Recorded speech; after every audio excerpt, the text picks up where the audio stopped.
video. So in today's video, I'm going to be showing you guys how to save your Excel file as a PDF.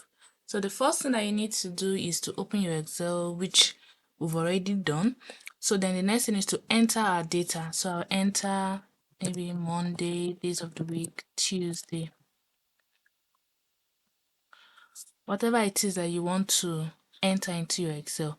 Then the next thing we're going to do is that we're going to save this. So how do we do that? You can do that using your Control S, or you come over to the File tab and click on Save As. So as usual, save it to our PC and then to my desktop. Then I'm going to save it as Learn 1. So the next thing I'm going to do to save it as a PDF file is, you see this section where it says save as type. I'm going to click on this and then I'm going to look for PDF. So this is our PDF. So I'm going to click on it and then I'm going to click on save. So now that we've done it, you can see now it is now a PDF file.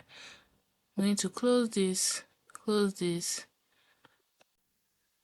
and then when we come to our desktop, you can see it here where it says Learn 1. So if I open it, I have my PDF file. So guys, thank you for watching today's video. If you loved today's video, please don't forget to like, share and subscribe for more videos like this.